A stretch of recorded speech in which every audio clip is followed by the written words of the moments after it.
Inside every single one of us is a blueprint, a ridiculously detailed instruction manual for how to build and run our bodies. That's our genetic code, and most of the time, it works flawlessly.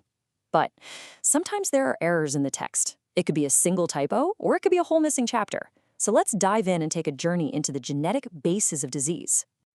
First, take a look at this number, 1 in 17.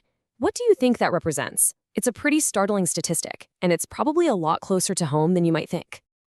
Well, that's the number of people who are affected by what we call a rare genetic disorder.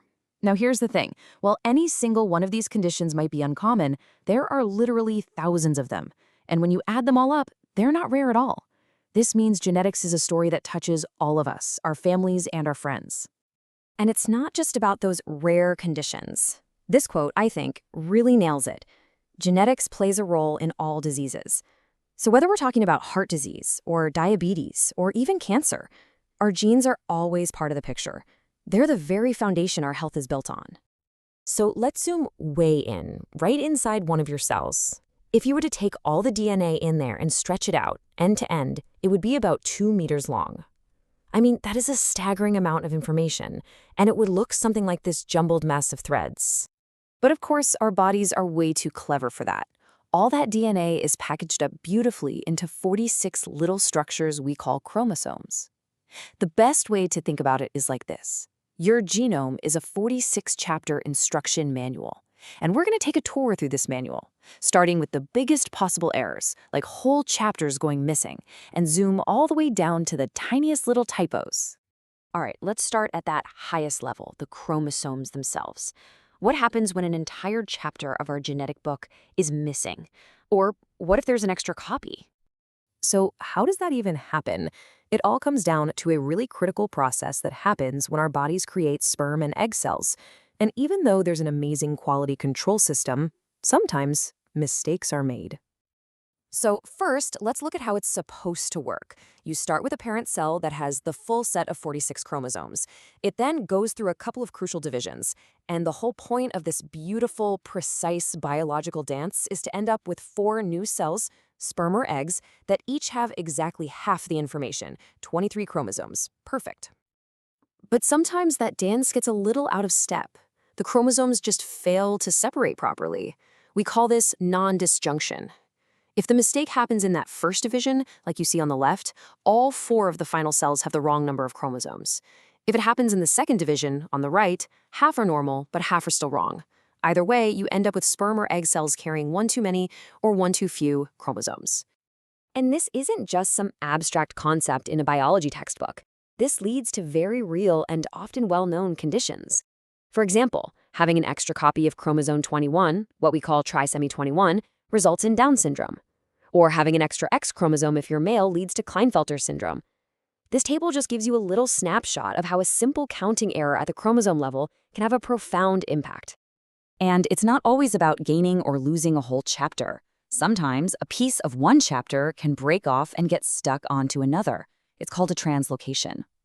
Now, a parent can have this kind of rearranged genetic material and be totally healthy because all the information is still there, it's just in a different order. But the problem comes, again, when they go to make sperm or eggs. As this diagram shows, there are a few ways these jumbled chromosomes can get sorted, and some of those ways lead to cells that have an unbalanced amount of material, either too much of one thing or not enough of another. Okay, let's zoom in a little closer. We've talked about the chapters, the chromosomes. Now let's get down to the individual recipes inside those chapters, our genes. This is where we find the single gene disorders. Now, to get this, we just need 2 quick ideas. For pretty much every gene, you have 2 copies, or alleles. You get 1 from each parent. A dominant allele is like a loud voice in a conversation. You only need 1 copy to be heard. But a recessive allele is like a quiet voice. You need 2 of them speaking together for the trait to show up. So let's see how that works with a dominant disorder, something like Huntington's disease. In the diagram up top, you've got an affected parent who has just 1 faulty allele, that loud voice. And you can see it's a coin flip, a 50-50 chance of passing that allele on to a child. This is what creates that family tree pattern you see below, where the condition shows up in every single generation, passed directly from parent to child. But it's a different story for recessive conditions, like cystic fibrosis. Here, you need 2 faulty copies for the disease to show up. This usually means that both parents are what we call carriers.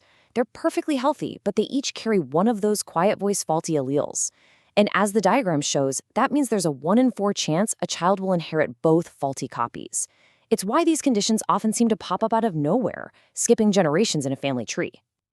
And then things get even more interesting when we look at genes on the sex chromosomes, particularly the X chromosome. For X-linked recessive traits, like red-green colorblindness, males are affected way more often. So why is that? Well, it's because males only have one X chromosome. If that single copy has the faulty allele, that's it. There's no backup copy to do the job, like there is in females who have 2 X's. All right, time to pull out the super-powered microscope. We've done the chapters, we've done the individual recipes. Now let's zoom all the way down to the individual words and letters of our genetic code. This is probably the best analogy to understand how this works. Think of the DNA sequence as a sentence. The machinery in our cells reads this sentence, but it reads it in 3-letter chunks. We call these codons, and each 3-letter word tells the cell which building block to add to a protein. So a nice clean sentence like, "The dog and the cat ate the rat," makes perfect sense. Okay, now what if we have a mutation that deletes exactly 3 letters? One whole word. The sentence becomes, "The dot ate the rat." See?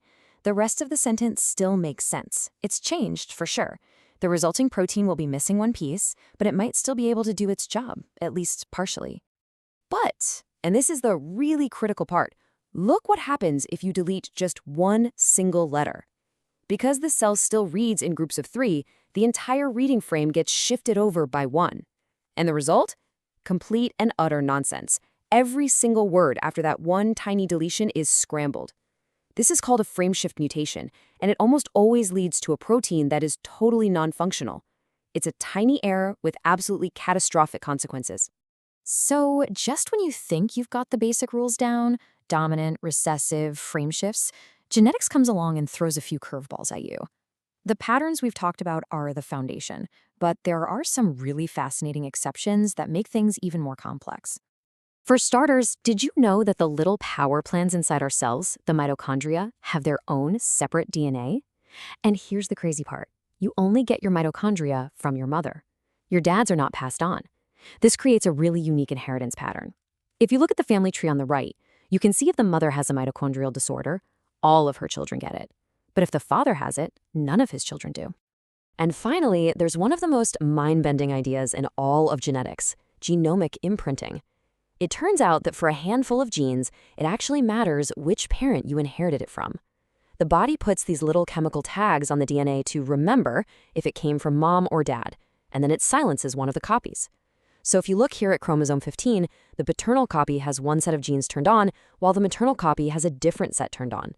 It means that 2 identical DNA sequences can have completely different effects, all depending on where they came from. So from entire missing chapters down to a single misplaced letter, our DNA is, without a doubt, the most complex and intricate code we've ever encountered. And every single day we're getting better at reading it, at understanding its language, which leaves us with a big question to think about.